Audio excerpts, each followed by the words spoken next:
In 2016, the University of Oxford conducted a really interesting kind of social experiment. I read about this secondhand in an article written by Shankar Vedantam.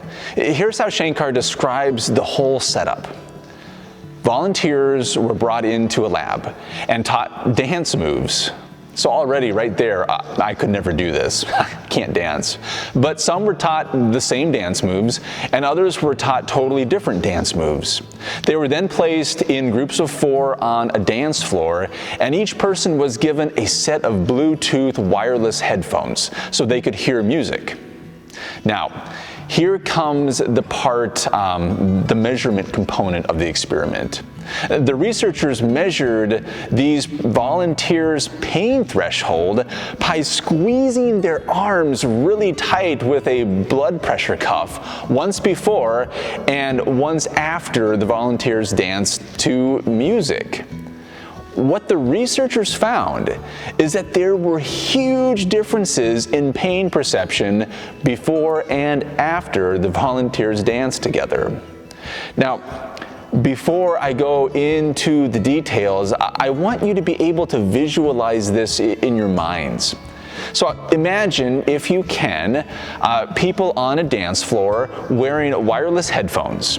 Some are dancing in coordination with the people around them because they were taught the same moves and they were hearing the same music, while others were not in sync. They were dancing by themselves because they were taught different moves and they were hearing different music through the headphones that they were wearing.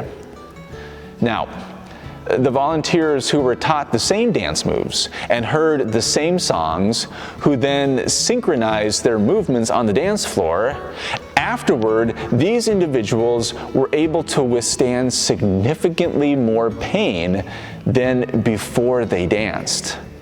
Interesting, right? You know where this is going, maybe. Now, by contrast, the volunteers who heard different songs, who were taught different dance moves, and consequently didn't synchronize their movements, those who were made to stand out and not fit in, afterward, these individuals experienced either no change in their pain perception or actually an increase in pain perception. They actually felt more pain than they did before. Why do you think that is? Well, according to evolutionary psychologists, for human beings as a social species, being part of a group has survival value. Evolution may have adapted the brain to experience pleasure when we do things with and for other people, which would increase our chance of survival. It feels good, and we can withstand a lot more when we have that sense of connection with a community. I think this experiment is creative, and while data is always nice to have, it does not take an Oxford psychologist for us to know that we do better together, and that it hurts emotionally. And in case of this experiment, physically, when we realize that we stand out, that we are alone, that we don't fit in. Our focus text today comes from the Gospel of Luke, chapter 6, verses 17 through 26. I invite you to follow along and read out loud if you want to.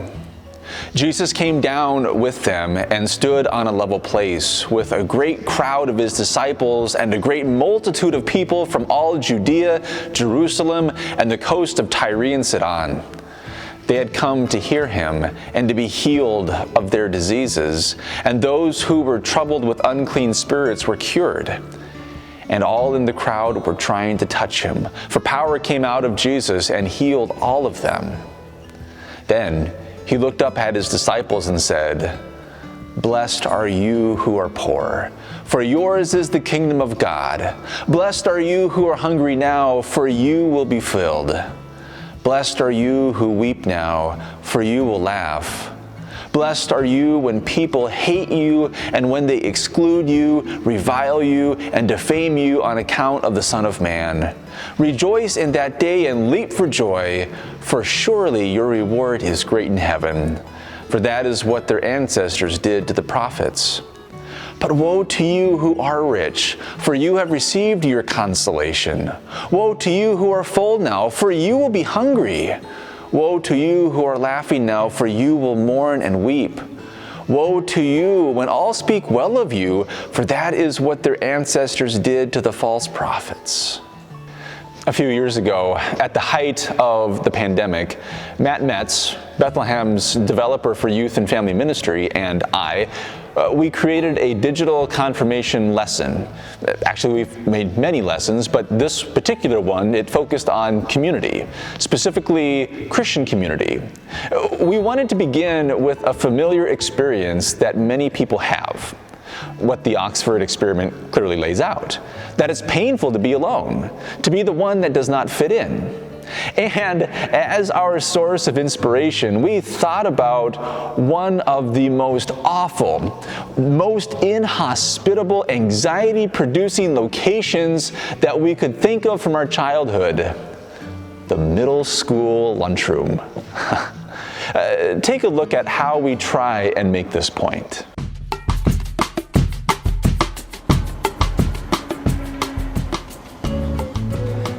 Get my tray, get my bowl, cookies, ginger snap cookies. Oh, these are great. I think they're small. I'm gonna have like 5 of them. Perfect. Bottle of water. Whew. Where do I go sit?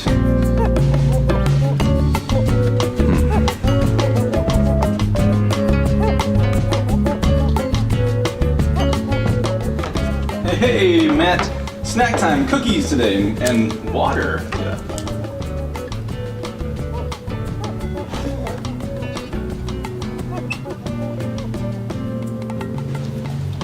What? What are you doing? It's snack time, cookies, water, eating and drinking. What? Yeah, I can see that, but what are you doing at this table? Having snack? Yeah, I'm eating a snack too, but what are you eating that snack for at this table? This is the cool kids table. Me being a cool kid, that's why I'm sitting here. You, not being a cool kid, you sit somewhere else. So, where do I have to go? The loner table? The one over there? Yeah, that one.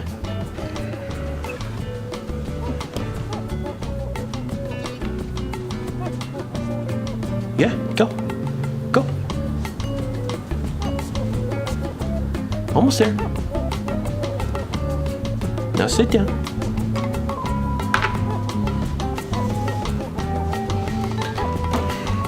Stay. Good boy.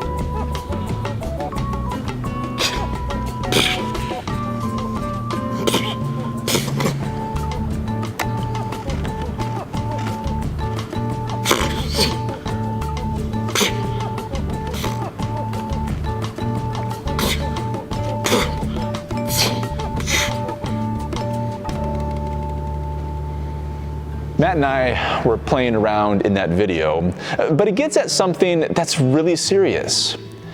If you are in middle school and you are not accepted at a table, or if you are dropped from a chat or another social media group, if you are made to feel less because of who you are, the amount of pain that is inflicted is unreal. Now, as adults, we like to think that we've outgrown middle school popularity contests. And I guess in some ways we have, but in many ways we really haven't. No human being wants to feel like they don't matter, that they don't fit in, that they have no respect, no value, no purpose. No human being wants to feel inferior to another. So, when you find a group of people who accept you and understand you, when you are all learning the same dance moves and listening to the same music and mimicking one another, moving in the same direction, it is life-giving. It's an evolutionary adaptation that has helped us survive as a species. It's baked into our genes. Being in community is awesome. But, yeah, there's always a but as good as community is, things can go haywire. If you are in a supportive community that is meeting your needs and you're meeting theirs, are you all that concerned with those outside your group? I mean, be honest for a second. Are you that concerned? Not really. I mean, when I visit someone someone from Bethlehem who's in the hospital, I am not stopping in at other rooms to see people. That would just be weird. They're not part of my tribe. And yeah, it's sad when I read stories of desperate people who are migrating, trying to survive climate change, political instability, or other significant hardships, but again, that's not my community. It's not my family. So while it's sad, it's not going to cause me to lose sleep at night. And indifference can be an unintended byproduct of being in community. In the Oxford experiment, no one who was dancing in sync with their group stopped and tried to engage the individual who was out of step, who was intentionally led to be an outsider. And things go even more haywire when you perceive that your community, your group, your dance partners, your tribe is under threat. Communities can become even tighter and more closely connected by identifying, hating, and working together to destroy the threat. For our ancestors, a small village would feel a collective sense of victory and great joy as together they defeated the wolf, killing off the town's livestock and food source. It's a great feeling of community success. But what happens when what protected us in the past is applied to our modern context, and the perceived threat shifts and is identified now as an entire political party, another country, another religion? What if socioeconomics, race, gender, education, zip codes, make and model of vehicles? What if masks became used as identification markers for those who threaten the community? When we are all fighting for the survival of our group, there are mass casualties. History is full of such examples. The Crusades, apartheid, various genocides. In our life right now, on a smaller scale, there is brokenness in families who can't talk to each other, mistrust of neighbors and friends, institutions, and a general anxiety and sense of anger that is being injected into our culture because we see others as a threat to our community. So here's the question: how does any of this stop? How does this cycle get broken? You might be surviving in your little community right now, but that is not the same thing to say that you are thriving or that others are thriving. So, what does the story of our faith have to say about this? Today we get introduced to the Beatitudes in Luke's Gospel. Jesus is teaching a great crowd of people, and he says to those standing there, "You know those who are poor, the ones outside your community, the ones who struggle to find enough food to eat. They are easy to turn a blind eye to. They are not a part of your community, and yet they are seen by God. In the kingdom of God, they are blessed. They belong. They have value. They are loved." And Jesus goes on to say, "Be warned, all of you who are rich and well cared for, you who are enjoying the life and laughter of being in a community that exercises power. Be warned, because it is really easy to become indifferent to the plight of those who are not like you. It is really easy to turn the poor into scapegoats and treat them as enemies that threaten your community. Do you not see them as God sees them? They are your brothers. They are your sisters. You miss seeing the kingdom of God when you miss seeing them. I mean, oh, wow. I mean, if you take this introduction to what is called Jesus' Sermon on the Plain seriously, if you allow it to shape your imaginations, your worldview, your view of community will fundamentally change. The communities that you have and value, they don't cease to exist, but instead they become more expansive. They become more inclusive to those on the outside. In this way, Jesus' words, his movement, his message, it has the power to address some of the greatest needs that our world has to address.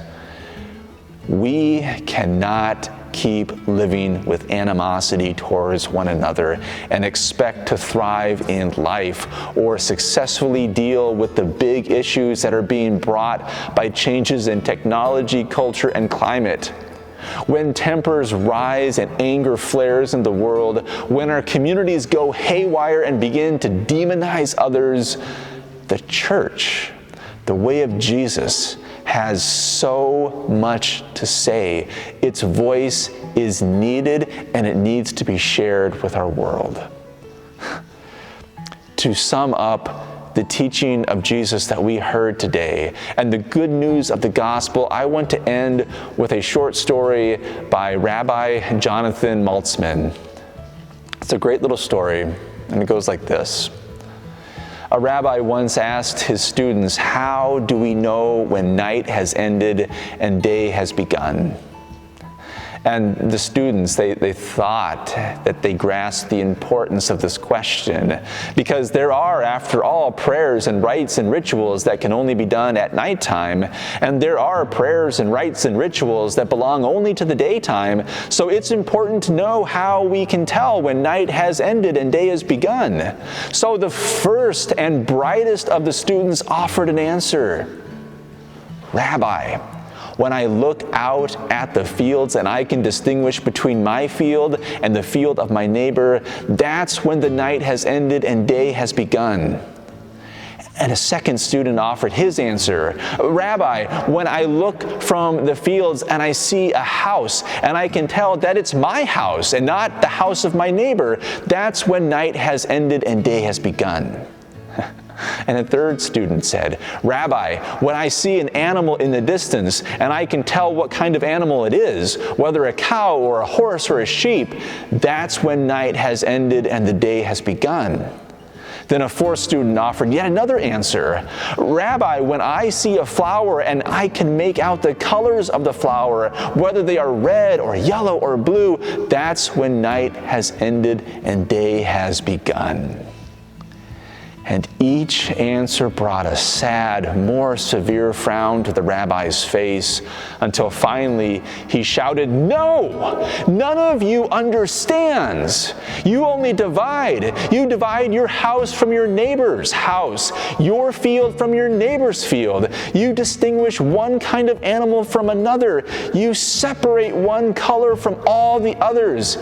Is that all you can do? Dividing, separating, splitting the world into pieces. Isn't the world broken enough? Isn't the world split into enough fragments? Is that what the Torah is for?" No, my dear students, that's not it. That's not the way at all. The shocked students looked into the face of their rabbi. Then the rabbi, "Tell us, how do we know that night has ended and day has begun?" they said. And the rabbi stared back into their faces, and he said with a voice suddenly gentle and imploring, "When you look into the face of the person who's beside you, and you can see that person is your brother or your sister, then finally the night has ended and the day has begun."